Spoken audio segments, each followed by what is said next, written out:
Hai, kenalkan nama lengkap saya Aswalus Nanu, mahasiswa aktif di Universitas Timor, Ilmu Pemerintahan, Fakultas Ilmu Sosial dan Politik, dengan NPM 21220052. Maksud dari video yang saya buat ini untuk mereview kembali buku Membaca Jejak Kekuasaan. Buku ini ditulis oleh Gusti Fahik dan diterbitkan oleh Kandil Semesta. Sebelum membahas inti buku, saya bahas terlebih dulu terkait pengantar dari buku ini, menjelaskan bahwa demokrasi telah diterima oleh sebagian besar masyarakat dunia sebagai hal yang lebih mudah untuk membangun dan menjalankan hidup bersama di ruang publik bila dibandingkan dengan ide politik dan sistem politik oligarki, otoritarianisme, feodalisme. Demokrasi jauh memberikan ruang dan waktu bagi manusia sebagai warga untuk mengaktualisasikan pikiran, perasaan, dan kehendaknya terkait dengan kehidupan bersama. Nilai lebih demokrasi terletak pada membuka ruang dan waktu partisipasi warga secara luas. Ruang dan waktu partisipasi itu tidak semata-mata sebagai suatu mekanisme sosial politik, melainkan lebih mendalam dari itu, merupakan ruang dan waktu eksistensialistik. Dimensi eksistensialistik dan waktu partisipasi adalah bahwa partisipasi dalam kehidupan bersama merupakan modus penyingkapan diri manusia dari pikiran manusia menemukan atau menciptakan dirinya baik sebagai pribadi maupun sebagai bagian dari suatu komunitas manusia, entah komunitas politik, budaya, maupun lainnya.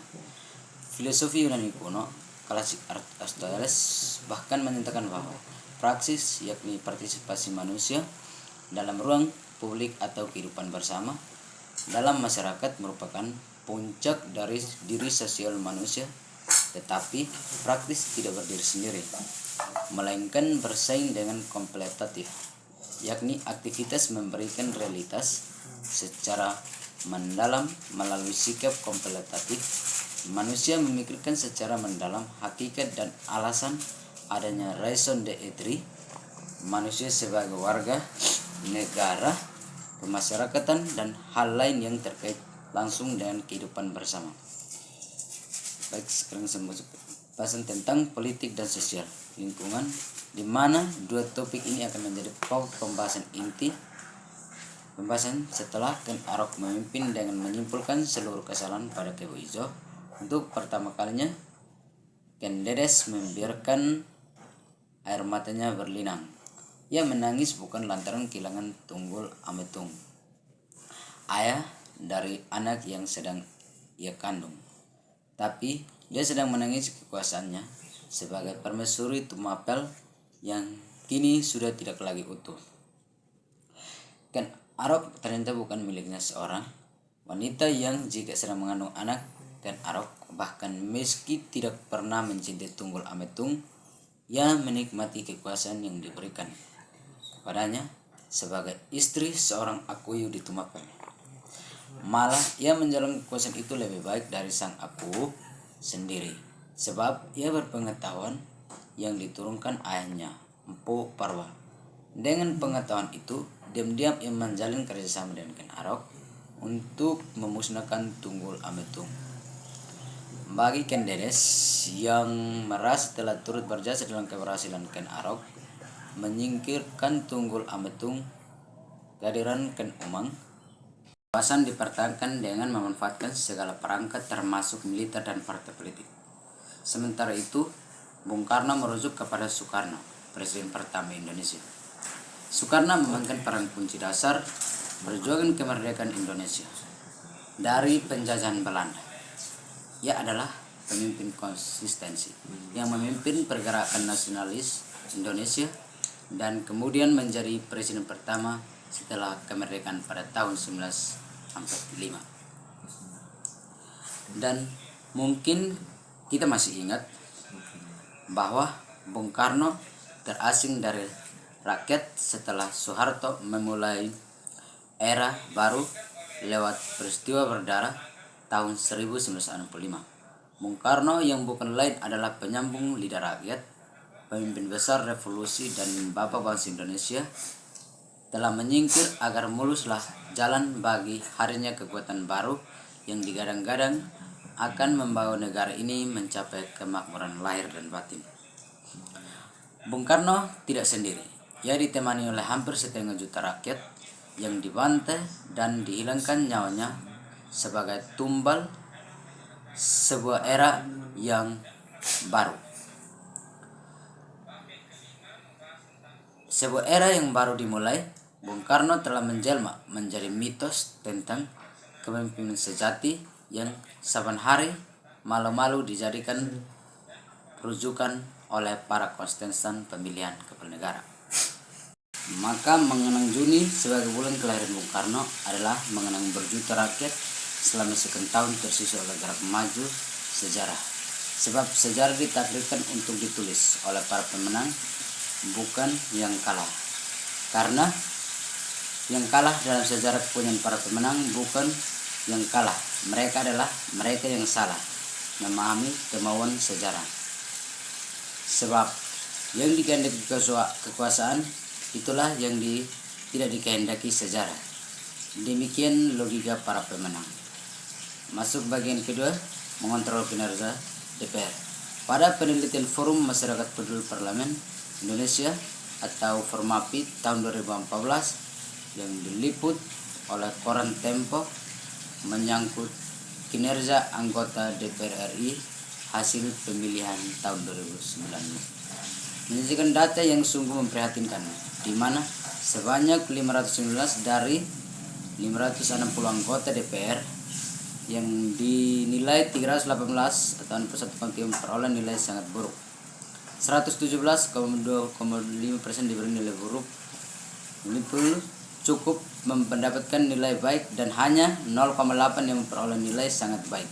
Ini artinya mayoritas anggota DPR tidak menjalankan amanat yang diberikan ketika terpilih mewakili rakyat untuk duduk di parlemen. Kinerja buruk yang dipilih langsung oleh rakyat menunjukkan bagaimana telah terpilih orang dapat dengan mudahnya melupakan bahkan melepaskan diri dari tanggung jawab yang seharusnya mereka embangi. Sebagai masyarakat, patutlah kita bertanya, apakah yang dilakukan oleh anggota-anggota DPR yang sudah terpilih untuk sebagai pengontrol? Peran partai politik harus lebih efisien dalam menangani kasus dari calon yang mewakili partainya dan memberikan teguran keras ketika yang bersangkutan melanggar aturan. Bukan hanya partai politik yang mengontrol, tapi juga masyarakat turut ikut hadir mengawasi kinerja kerja anggota DPR sehingga mereka bisa dengan baik menjalankan fungsi dan tugasnya sebagai wakil rakyat. Anggota dewan yang terpilih untuk berkunjung kembali ke daerah pemilihannya pada masa reses sidang. Tema yang kedua itu sosial dan budaya. Bagian pertama, peradilan jujur hebat. Dalam novel Kejahatan dan Hukuman atau Crime and Punishment, Fyodor Dostoevsky, seorang penulis Rusia, melukiskan dengan sangat apik pergulatan sang pemuda Raskolnikov, menyodorkan kepada kita sebuah pertarungan klasik yang merupakan pertarungan berat bagi umat manusia, yakni pertarungan melawan diri sendiri.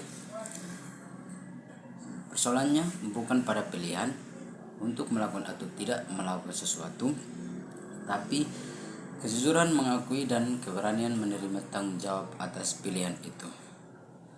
Kejujuran barangkali menjadi sikap yang semakin langka ditemui sehingga mereka yang mempraktikannya mesti disebut hebat. Sekali kejujuran dinodai, kebohongan sangat sulit untuk mencari tahu. Kebenaran mungkin itu sebabnya manusia kemudian menciptakan sebuah alat untuk mendeteksi kejujuran dan kebohongan yang kini dipakai oleh pihak kepolisian untuk mengungkap suatu kasus, dan salah satu contoh kasus yaitu kasus kematian Angelin. Apalagi ketika kejujuran itu sudah berkaitan dengan banyak orang, Kejujuran bukan lagi menjadi persoalan sepenuhnya personal. Ia menjadi sesuatu yang bernilai sosial. Itulah mengapa saksi dan bukti diperkuat untuk mendukung pun mementahkan kejujuran yang diungkapkan seseorang.